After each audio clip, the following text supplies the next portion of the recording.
मोला डर लागत लागत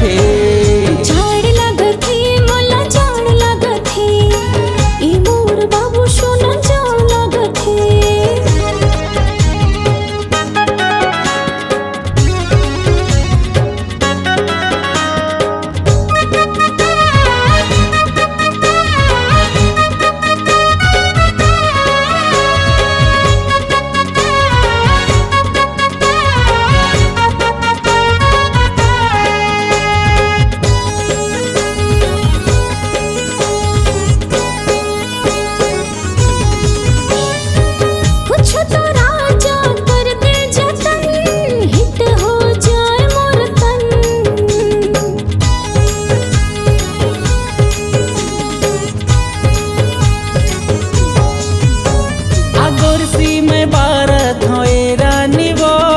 खुश हो जाही तोरे मन कैसे समझाओ तोला दिल के मरबार लगते तोला चाही माया के बरसा अरे तन मन हमोर गुदगुदावत है झाड़ लागत मोला झाड़ लागत ई मोर बाबू सोना झाड़ लागत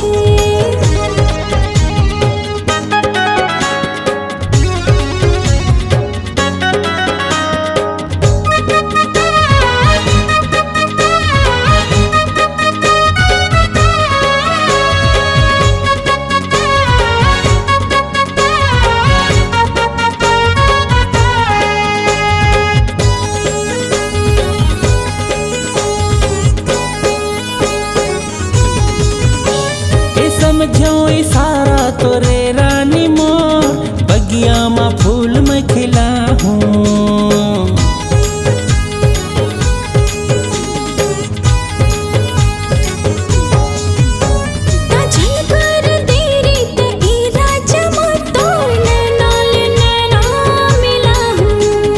कोनो देख ली हो जाबो बदनाम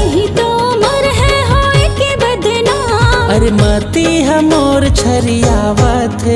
छरियावत झाड़ लागत मोला झाड़ लागत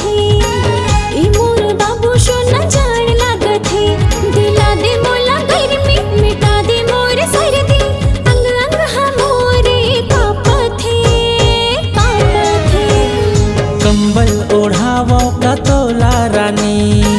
काते ह पीबे वो गरम पानी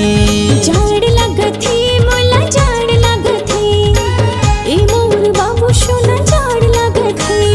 कंबल ओढ़ावो का तोला रानी काते ह पीबे वो गरम पानी।